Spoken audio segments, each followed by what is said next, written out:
Welcome everyone, তোমরা সবাই কেমন আছো? আশা করছি সবাই ভালো আছো। তোমাদের সবাইকে স্বাগতম সুস্মিতার লাইফস্টাইল ব্লগে। তো চলো বন্ধুরা, শুরু করছি পার্ট 2। আমার মা না এখানে কাজে বসে গেছে, অনেক ওয়েটের পরে আমরা কাজে বসেছি। আর মা এখানে হাসছে কারণ আমার বাবার, ঠাকুমার, দাদুর কারোর ছবি ছিল না। আর আমি কি করেছিলাম, ছবিটা ফোনের মধ্যে সেভ করে ফোন করছিলাম এদিক থেকে, আর ওইদিকে কলটা গেলে না ছবিটা উঠছিল, তাই একটু মা হাসছিল। ইফ ইউ ডোন্ট মাইন্ড, তোমরা কিছু মনে করো না, ওকে? তো দেন তোমরা গঙ্গাদি তীর্থভ্য নম।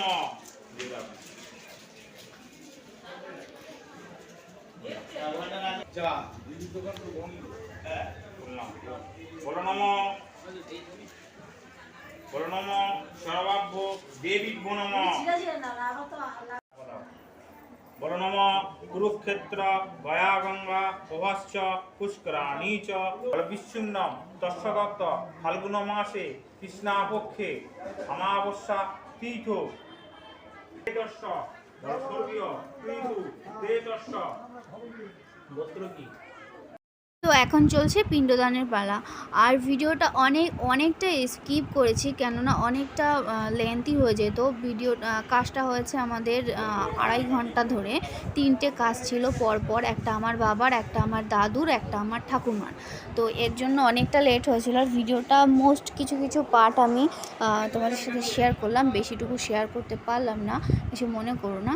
আর এটা হচ্ছে ওই কাজ টাজ হয়ে গেছিলো, তারপরে গঙ্গার ঘাটে গিয়ে ওই থালা বাসন সব কিছু মেজে ঘষে পরিষ্কার করতে হয়, তাই সেটা করছিল।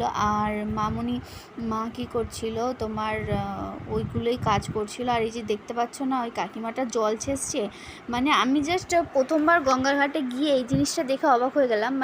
ওই জল ছেঁচছে, কিন্তু ওইটা কী করছিল না, ওখান থেকে অনেক পয়সা উঠে আসছে, খুচরো পয়সা, তো অনেক জিনিস উঠে আসছে।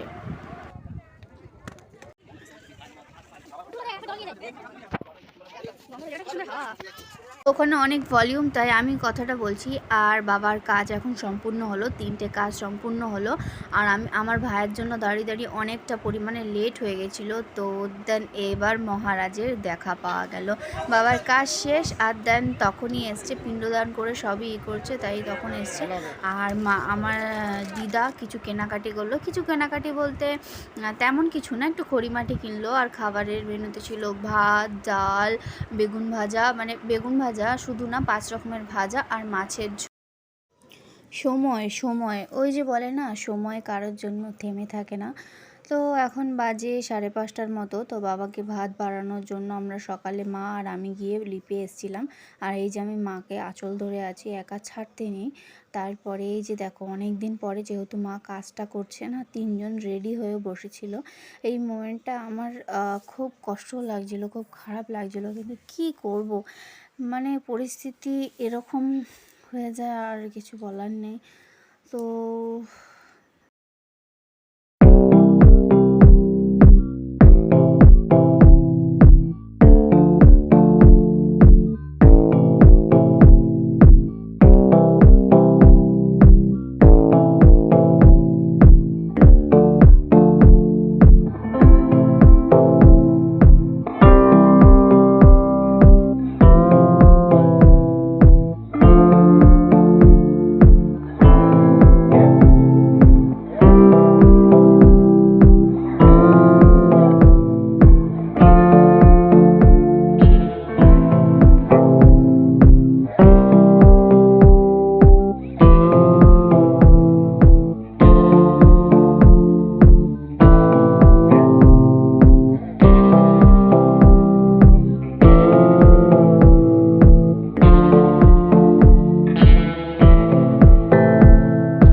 মিষ্টিটা আনতে ভুলে গেছিলো, তো আমি এনে দিলাম।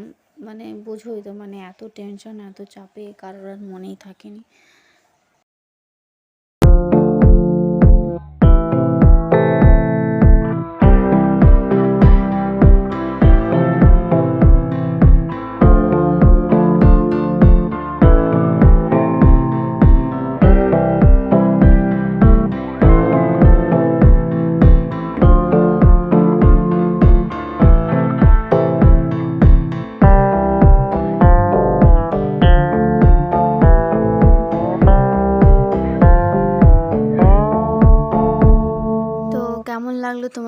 ভিডিওটা যদি ভালো লেগে থাকে অবশ্যই লাইক কমেন্ট শেয়ার করো, আর আমার বাবার আত্মার শান্তির জন্য কামনা করো।